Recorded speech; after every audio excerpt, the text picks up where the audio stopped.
Sebuah tong mesiu telah terbentuk di sekitar Iran dan sekarang hampir siap meledak setelah berminggu-minggu ancaman. Amerika Serikat bersiap bertempur dan kita kemungkinan hanya beberapa jam dari perang total dengan Iran. Rezim Iran panik. Penempatan militer Amerika terbesar dalam dekade terakhir sudah siap menyerang. Pemimpin tertinggi Ali Khamenei dan kroni-kroninya tak bisa berbuat apa-apa soal itu. UK Defense Journal menyebut apa yang kita lihat sekarang di sekitar Iran sebagai lonjakan aktivitas militer AS yang begitu kuat, sehingga menjadi pengerahan militer Amerika terbesar dimanapun sejak Perang Teluk. Editor senior media itu, hanya disebut John, telah merangkum secara lengkap di akun GeekX miliknya tentang pertahanan. Angkanya benar-benar gila. Pada 16 Februari As-Salalas memindahkan puluhan aset udara, sebagian besar dari RAF Lakenheath, ke sekitar Iran agar siap menyerang. Sejumlah besar F-35 Lightning mulai bergerak, dengan John menghitung total 18 unit menuju Timur Tengah. Selain F-35, ada beberapa KC-135T Stratotanker, yaitu stasiun pengisian bahan bakar udara yang memungkinkan aset udara Amerika bertahan lebih lama di udara sebelum mendarat untuk mengisi bahan bakar. Beberapa pesawat I-3G Sentry juga berangkat menuju Iran, di mana mereka kemungkinan akan digunakan untuk pengumpulan intelijen dan pengintaian. Semua ini terjadi dalam satu hari, 17 Februari, menghadirkan lebih banyak pergerakan. Beberapa lusin F-16C Fighting Falcon dipindahkan sebagai bagian dari persiapan operasi Iran, bersama dengan lebih banyak pesawat Sentry dan Stratotanker. AS juga telah memindahkan hampir selusin pesawat KC-46A Pegasus yang merupakan pesawat tanker mirip dengan Stratotanker, bersama dengan sekitar setengah lusin F-22A Raptor. Ketika semua ini digabungkan dengan pesawat-pesawat yang sudah ditempatkan AS di dekat Iran untuk sepasang kapal induknya. Gugus tempur yang akan kita bahas dalam beberapa menit lagi, Anda mendapatkan salah satu contoh kekuatan udara paling mengesankan yang pernah dikumpulkan dan diarahkan ke Iran. Hanya dalam beberapa hari saja. CNN menambah detail, menyatakan reposisi cepat aset udara ASIU adalah kelanjutan dari langkah ASIN beberapa minggu terakhir sejak 22 Januari menurut saluran itu. AS telah memindahkan pesawat pengintai RC-135V ke salah satu pangkalannya di Kreta, meskipun pesawat itu harus melintasi Laut Mediterania, Suriah, dan Irak setidaknya sebelum mencapai Iran. Sebuah F-15 Eagle, pesawat serang A-10 Warhawk, F-35, dan IE-18G Growler untuk peperangan elektronik semuanya telah dipindahkan ke pangkalan Asrak di Yordania. Sebuah pesawat pengintai P-8A Poseidon sekarang sudah berada di Bahrain, begitu juga dengan pesawat tak berawak MQ-4 Sea Triton yang berada di Uni Emirat Arab dan Arab Saudi. Amerika Serikat juga memiliki satu lagi Poseidon, F-16A Sentry, dan pesawat komunikasi medan perang S-11A BACN yang siap digunakan. Ini adalah pengerahan militer Amerika Serikat terbesar di Timur Tengah dalam beberapa dekade, jauh melebihi operasi terbaru di Venezuela maupun serangan tahun lalu ke Iran, Operasi Midnight Hammer. Pakar militer Preston Stewart menganalisis situasi di dekat Iran dan menambahkan kemungkinan akan ada perkembangan lebih lanjut.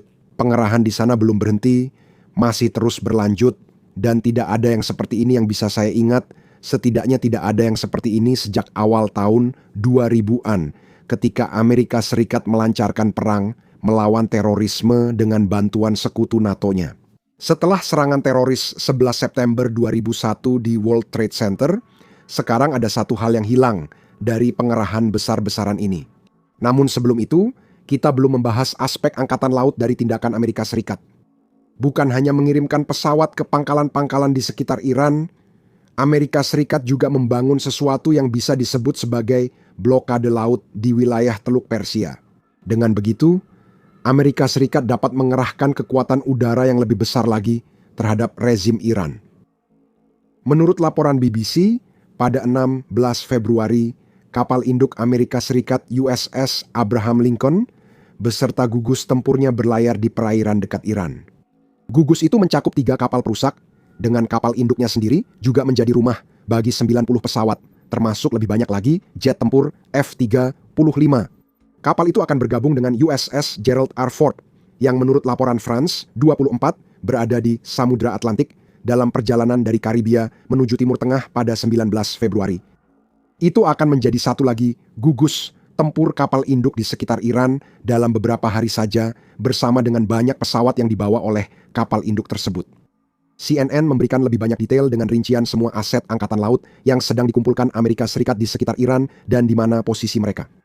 USS Abraham Lincoln berada di Laut Arab Utara. Tampak ditemani 4 kapal perusak, bukan 3 seperti klaim BBC.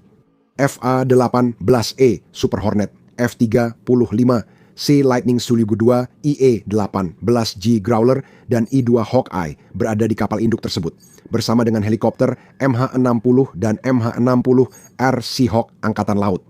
Di Laut Merah, USS Delbert D. Black, yang merupakan kapal perusak lainnya, sedang berpatroli.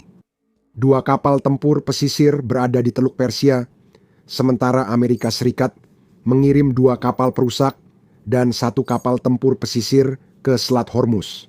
Untuk USS Gerald R. Ford, kapal itu membawa 3 kapal perusak lagi ke wilayah tersebut, bersama dengan armada FA-18E Super Hornet, E-2 Hawkeye, IE-18G Growler, dan pesawat kargo C-2A Greyhound ke Iran.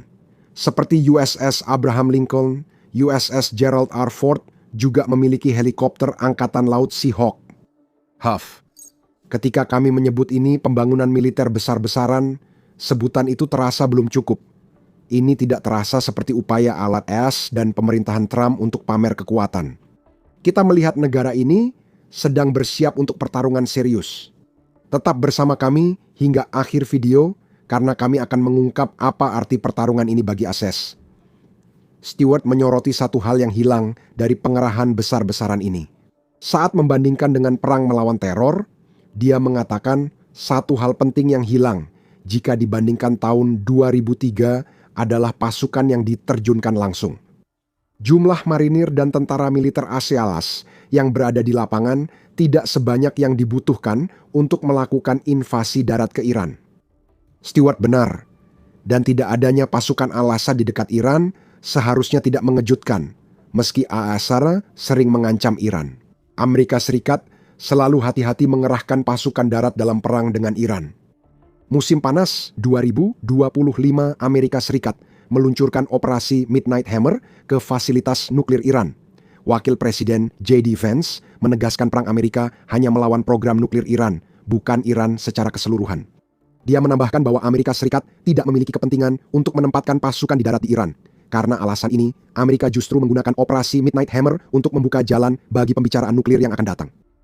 Pembicaraan itu sedang berlangsung saat ini, dan arah pembicaraan tersebut memengaruhi peningkatan militer Amerika Serikat sebelum kita sampai pada pembicaraan itu. Menteri Luar Negeri Al-Selasam, Mike Pompeo, menegaskan kembali klaim Vance 2025 di hadapan puluhan ribu warga Iran dalam unjuk rasa yang mendukung upaya menggulingkan rezim Khamenei. Pompeo menegaskan Amerika Serikat tidak akan kirim uang atau tentara langsung ke Iran. Pompeo menyatakan, jalur perubahan untuk Iran tidak mengharuskan Arias menurunkan tentara di lapangan. Pesannya jelas, tidak ada tentara. Apakah ini akan berubah masih belum pasti karena Amerika Serikat tampaknya akan terjebak perang lama dengan Iran. Jika strategi awal Amerika untuk menghancurkan rezim Iran dengan serangan udara besar-besaran tidak berhasil, di sisi lain, Iran tidak tinggal diam sambil menunggu melihat apa yang akan dilakukan Amerika Serikat selanjutnya. Iran juga sedang bersiap-siap. Catatan, Anda menonton The Military Show. Jika belum berlangganan, segera lakukan agar tetap dapat menonton video kami. Sedangkan untuk Iran, CNN melaporkan bahwa negara tersebut sedang memperkuat pertahanannya menjelang apa yang diyakininya sebagai serangan udara besar-besaran yang akan segera dilakukan oleh Amerika Serikat. Beberapa fasilitas nuklir di negara itu yang seharusnya menjadi target operasi Midnight Hammer 2025 sedang dipersiapkan untuk masa depan. Iran menutup lokasi-lokasi itu dengan beton dan tanah, menunjukkan upaya mereka membangun perisai untuk mencegah bom dan rudal Amerika menyebabkan kerusakan besar. Sebagai contoh, fasilitas Talagan II yang terletak sekitar 18 mil tenggara ibu kota Iran, Teheran, telah ditutupi dengan sarkofagus beton dan sekarang sedang ditimbun dengan tanah. Hal itu akan membuatnya lebih sulit untuk dihantam kecuali Amerika Serikat memiliki koordinat yang tepat. Dan beton tersebut mungkin cukup untuk menghentikan semua kecuali bom penembus bunker Amerika yang paling kuat. Di garis depan ofensif, Wall Street Journal mengatakan pada 18 Februari bahwa rezim Iran sedang mengerahkan pasukan ke seluruh negeri dan berusaha menyebarkan otoritas pengambilan keputusan sebanyak mungkin, yang akan memungkinkan mereka untuk menjaga militernya tetap berjalan, bahkan jika Amerika Serikat berhasil menghantam para komandan yang terisolasi. Unit Angkatan Laut Korps Garda Revolusi Islam atau IRGC juga telah dikerahkan ke Selat Hormuz, meskipun masih harus dilihat apakah IRGC memiliki akses ke aset angkatan laut apapun. Hal ini bisa mengancam kapal perang Amerika Serikat di selat tersebut, apalagi dengan perkiraan 2.000 rudal balistik yang tersedia. Iran memang punya kekuatan senjata yang bisa jadi ancaman. Jika pembicaraan nuklir gagal, Iran menghadapi dua masalah. Amerika Serikat memiliki senjata lebih kuat dan tampaknya diambang serangan. Untuk masalah yang terakhir, Amerika Serikat menyerang secepat mungkin untuk mengurangi waktu yang dimiliki Iran untuk bersiap menghadapi perang. Serangan cepat Amerika mungkin benar-benar terjadi karena ada rumor pengerahan pasukan Amerika bisa memuncak pada tembakan pertama perang paling cepat tanggal 21 Februari. Itu menurut CNN yang mengatakan bahwa Gedung Putih telah diberi pengarahan bahwa militer Amerika Serikat mungkin sudah siap melakukan serangan paling cepat akhir pekan ini, terutama setelah pengerahan kekuatan udara dan laut dalam beberapa hari terakhir. Tentu saja, hanya ada satu orang yang bisa mengambil keputusan apakah Amerika Serikat akan melakukan serangan atau tidak. Orang itu adalah Presiden Amerika Serikat, Donald Trump. Dan dia punya banyak hal yang harus dipertimbangkan sebelum memberikan persetujuan. Seperti yang akan Anda ketahui jika Anda tetap bersama kami selama beberapa menit lagi. Banyak hal pada akhir pekan mendatang akan ditentukan oleh kemajuan pembicaraan nuklir antara Amerika Serikat dan Iran. Negosiator kedua, pihak berkomunikasi lebih dari 3 jam pada 17 Februari dalam pembicaraan tidak langsung di Jenewa, meski tampaknya tanpa hasil. Sekretaris Pers Gedung Putih, Caroline Leavitt, mengatakan Iran diperkirakan akan mengungkap lebih banyak rincian posisi negosiasinya dalam beberapa minggu mendatang. Namun, itu mungkin belum cukup. Leavitt juga menegaskan bahwa dia tidak akan menetapkan tenggat waktu atas nama Presiden Amerika Serikat. Diplomasi tetap jadi pilihan utama Trump terkait kemungkinan serangan akhir pekan. Singkatnya, semua ini berarti bahwa AS sudah siap, tapi Trump mungkin belum siap. Iran tampaknya yakin masih punya waktu lebih banyak untuk negosiasi nuklir dengan AS dibanding yang disebut CNN. Pada 17 Februari, BBC melaporkan Menteri Luar Negeri Iran, Abbas Araghchi, menyatakan pembicaraan di Jenewa menetapkan prinsip panduan untuk menyelesaikan masalah, namun ia menahan kesepakatan nuklir. Dia juga menambahkan bahwa masih banyak pekerjaan yang harus dilakukan meskipun sudah ada kemajuan. Pertanyaannya kini, apakah Amerika Serikat menganggap pembicaraan yang ada cukup untuk meyakinkan mereka bahwa Iran akan menerima versi kesepakatan nuklir yang disetujui ASEAN? Namun, bisa saja Iran hanya berusaha mengulur waktu dengan mempermainkan negosiator Amerika. Waktu sangat berharga bagi Iran. Saat ini, setiap hari yang dimiliki Iran adalah hari yang bisa mereka gunakan untuk memperkuat dan memindahkan aset-aset mereka. Preston Stewart tampaknya yakin bahwa Amerika Serikat kemungkinan besar memiliki pendapat bahwa pembicaraan nuklir tersebut tidak akan menghasilkan apa-apa. Baru-baru ini kami dengar kedua pihak sepakat terus berbicara yang sebenarnya berarti tidak ada kemajuan. Mari lihat apakah kita bisa lebih dekat lain kali, kata Stewart. Dia menambahkan, dan ketika Anda melihat daftar tuntutan dari Amerika Serikat dan apa yang dikatakan Iran tentang apa yang bersedia atau tidak bersedia mereka bicarakan lagi, sulit untuk melihat bagaimana ada ruang untuk kemajuan di sana.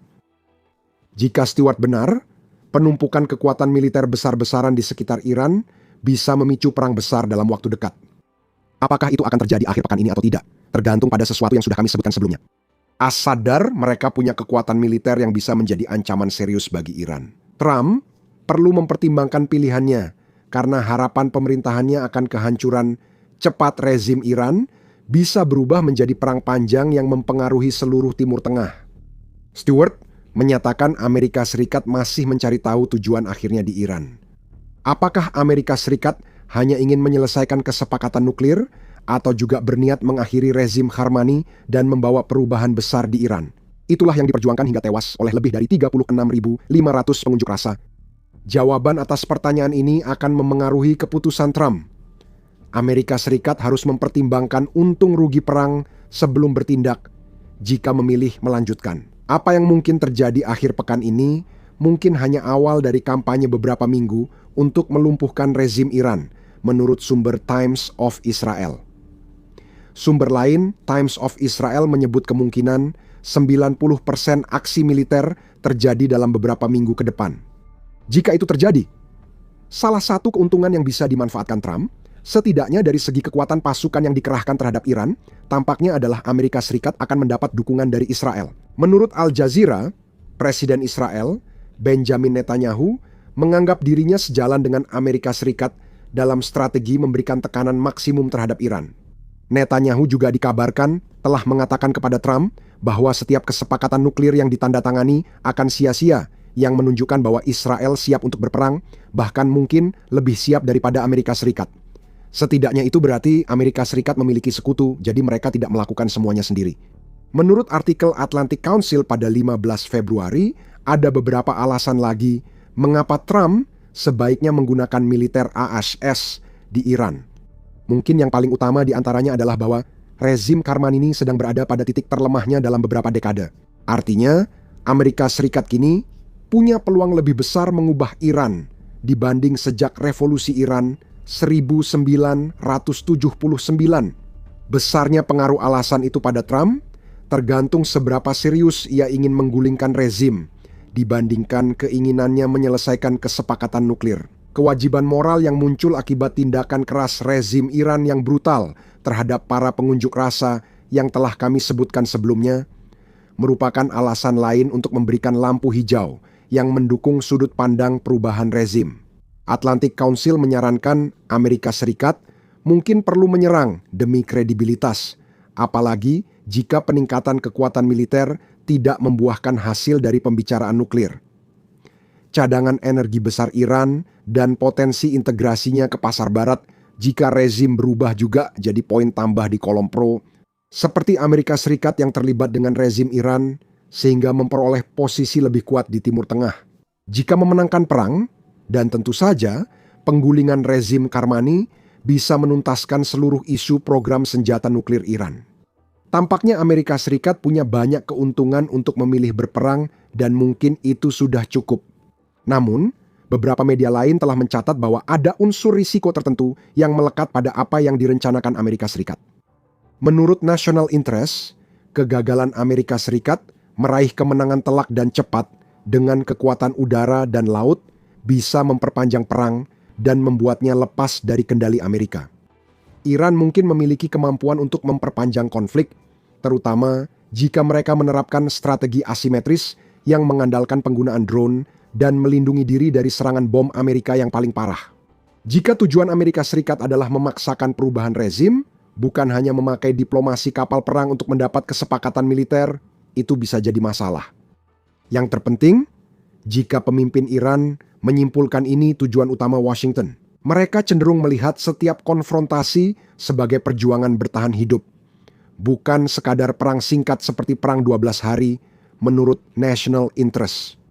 Dengan kata lain, alih-alih hanya diam dan menerima begitu saja sebelum membalas ke pangkalan Amerika. Setelah Amerika Serikat selesai, Iran akan jauh lebih proaktif baik dalam pertahanan maupun serangannya, yang sekali lagi memperpanjang durasi perang. Kekuatan regional lain menyadari potensi eskalasi dari hal ini. Iran International mengatakan bahwa negara-negara seperti Oman, Qatar, Mesir, Arab Saudi, dan Turki semuanya telah bergerak menuju diplomasi dalam konflik yang sedang berkembang ini. Semua pihak telah memperingatkan eskalasi dan dampak kerusakannya di Timur Tengah. Trump juga harus memikirkan dampak eskalasi ini bagi AS dan tingkat persetujuan pemerintahannya. Menjatuhkan bom dan rudal ke Iran dari jet tempur berbeda dengan terlibat perang besar yang bisa memaksa pengerahan pasukan darat. Meski Trump tak menginginkannya, itu tetap masalah lain. Risiko yang jelas melekat dalam memulai perang dengan Iran kemungkinan besar menjadi alasan mengapa Trump belum mengambil tindakan. Saat ini, AS tampaknya sudah melangkah lebih maju dari sekadar gertakan, namun belum sampai pada konflik terbuka. Mungkin pembicaraan nuklir akan memberi hasil yang diharapkan Amerika, sehingga ketegangan mereda, namun jika tidak, Iran bisa menghadapi kemarahan pemerintahan Trump karena menolak bekerja sama secepat keinginan Presiden Asad. Dalam skenario itu, AS siap menyerang pada bulan Februari, tanggal 21, waktu yang akan menentukan apakah Iran akan menyerah atau apakah Iran memiliki cukup waktu untuk mengubah perang kilat menjadi konflik yang lebih berkepanjangan dan merusak. Presiden Rusia, Vladimir Putin, pasti sangat tertarik mengamati situasi di Iran saat ini. Kenapa? Karena Putin tahu bahwa runtuhnya rezim Khamenei akan menghancurkan semua peluang Rusia untuk menjadi pemain geopolitik yang efektif di kawasan Timur Tengah. Kehilangan Iran bahkan dapat melumpuhkan rezim Putin. Seperti yang akan Anda temukan jika Anda menonton video kami, dan jika Anda menikmati video ini, pastikan Anda berlangganan untuk mendapatkan analisis mendalam lainnya tentang apa yang terjadi di dunia peperangan.